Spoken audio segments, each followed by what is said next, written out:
है आईआरसीटीसी ना CMD Shri Sanjay Kumar Jain. Sir good morning, स्वागत है आपका। सबसे पहले सर शुरुआत करना चाहेंगे इस अर्निंग्स के साथ। क्या हाइलाइट्स रही सर इस क्वार्टरली अर्निंग्स के पीछे? देखिए, हमारा इस साल ये क्वार्टर जो है बेस्ट एवर क्वार्टर रहा है। इसमें हमारे रेवेन्यू फ्रॉम ऑपरेशन जो है 18.29% से ग्रो किया। हमारी प्रॉफिट जो है पैट भी 15.5% से ग्रो किया। एबिटा जो है 11.5% से ग्रो किया है। हमारे 4 सेगमेंट है बिजनेस के, आईटी, कैटरिंग, रेल लीड और टूरिज्म। इन सभी में अच्छी ग्रोथ देखी गई है। सबसे ज्यादा ग्रोथ जो है 29% की टूरिज्म बिजनेस से आई है। तो सर जैसे एक डिसेंट ग्रोथ आपने भी मेंशन किया, कैटरिंग वाई बेसिस पे दिखा रहा है और साथ ही क्यू बेसिस पर, तो कुछ पार्टनरशिप यहाँ से आप एक्सप्लोर कर रहे हैं विद क्लाउड किचन्स और कोई फूड ब्रांड्स के साथ डाइवर्सिफाई करने के लिए ई कैटरिंग मेन्यू, और आपको कैसे, आप क्या सोच रहे हैं यहाँ से जो ऑर्डर कर रहे हैं फ्रॉम अदर सोर्सेज, तो कुछ सेगमेंट पे इम्पैक्ट कर रहा है? हम कैटरिंग में 2 तरीके से काम कर रहे हैं अभी।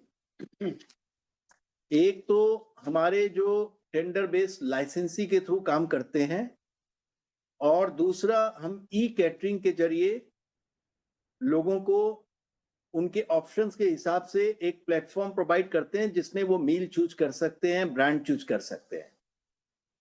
ई कैटरिंग बिजनेस का ग्रोथ इस क्वार्टर में करीब 25% का हुआ है, और ओवरऑल कैटरिंग बिजनेस का ग्रोथ 19% का हुआ है। दोनों ही फील्ड में हम लोग वेंडर डेवलपमेंट करते रहते हैं।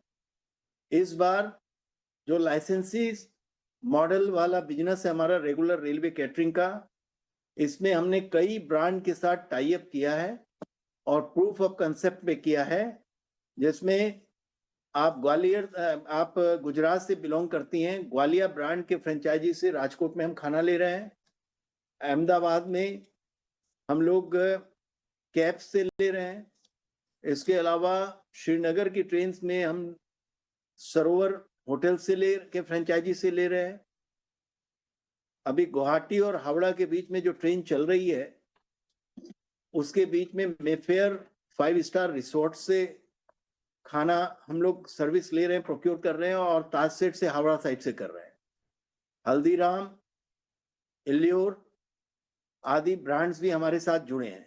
तो इस साल हम लोगों ने काफी नए नए वेंडर्स के साथ टाई अप किया है, जिससे कि हम हमारे पैसेंजर्स को एक ब्रांडेड प्लेयर्स का भी, चाहे वो इंस्टीट्यूशनल कैटरर्स हो या फ्लाइट किचन चलाते हों, होटल चलाते हों, अच्छे रेस्टोरेंट चेन्स हों, इन सब के साथ हमने टाई अप करके एक उनको अच्छी सर्विस देने के लिए, क्वालिटी एश्योर्ड सर्विस देने के लिए काम किया है। ई कैटरिंग के फील्ड में 17 एग्रीगेटर्स के साथ हम टाई अप कर चुके हैं, और इसका रिजल्ट है कि लोग पसंद कर रहे हैं खाना, और हमें 25% की ग्रोथ देखने के लिए। जी सर, आगे अगर टूरिज्म रेवेन्यू ग्रोथ की बात करें तो एक सिग्निफिकेंट इंक्रीज होता दिख रहा है वाई और क्यू परफॉर्मेंस की अगर बात करें तो, कि ड्राइवर्स, ग्रोथ ड्राइवर्स इसके पीछे क्या रहे, वो कितना सस्टेन रहेगा फर्दर? देखिए, इसमें टूरिज्म बिजनेस में हम 2000 रुपया पर डे से लेकर के करीब $1200 पर डे का मिनिमम का पैसेंजर का हम ट्रेन चलाते हैं, अफोर्डेबल सेगमेंट से लेकर के लग्जरियस सेगमेंट तक का।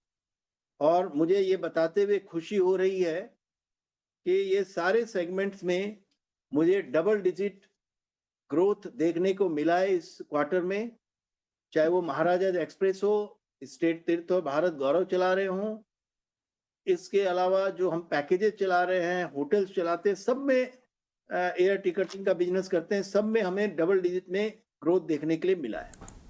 जी सर, आगे सर यहाँ से जानना चाहेंगे जैसे हम देख रहे हैं despite revenue growth EBITDA margins में एक डिक्लाइन आता हम देख रहे हैं।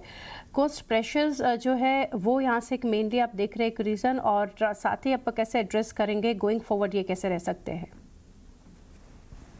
देखिए, इसमें बात समझने की है, जो अभी हमारा रेवेन्यू ग्रो कर रहा है इसमें जो 4 हमारे मेन बिजनेस हैं, तो उन बिजनेस मिक्स में चेंज करके ही हम रेवेन्यू में ग्रोथ ला सकते हैं।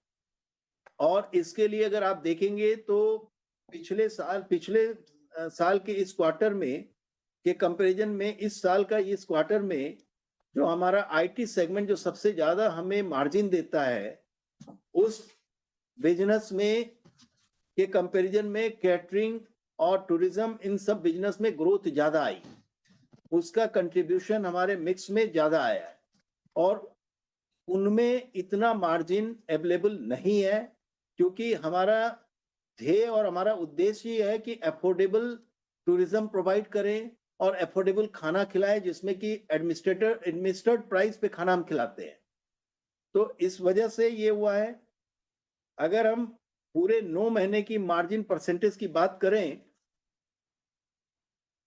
तो उसमें कोई डिफरेंस हमें बहुत ज्यादा नहीं नजर आ रहा है, क्योंकि इस बार अगर 9 महीने की हम बात करें इस वर्ष की तो 33.74% एबिटा मार्जिन परसेंटेज है, जो पिछले साल 34.2% था।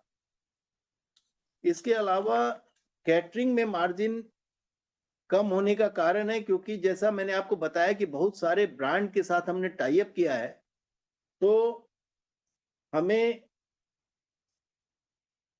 इस टाई अप के दौरान जो एक हम मिनिमम मार्जिन रखते हैं कोई भी टेंडर करने का, उसको हमें फोरगो करना पड़ा है, अदरवाइज ये वेंडर डेवलपमेंट करना मुश्किल था।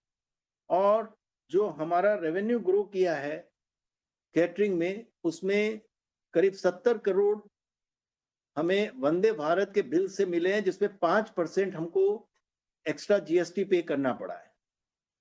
इसके अलावा जो हमारा ओवरहेड एंड एचआर कॉस्ट है, चूंकि रेवेन्यू हमारी ग्रो की है कैटरिंग सर्विस में ज्यादा, तो उस पे हमने जो हमारे एडमिनिस्ट्रेटिव एक्सपेंसेस हैं उसको ज्यादा बुक किया है। इस कारण से मार्जिन थोड़ा आपको ऐसा दिखाई पड़ रहा है, लेकिन ओवरऑल वी विल मतलब हम लोग जो है इसको 30% मिनिमम पे मेंटेन करेंगे, रेवेन्यू बढ़ा करके प्रोडक्ट मिक्स को चेंज करने के बावजूद। जी संजय सर, बहुत शुक्रिया हमारे साथ जुड़ के, काफ़ी डिटेल्स आपने शेयर की एंड बेस्ट विशेस सर। तो IRCTC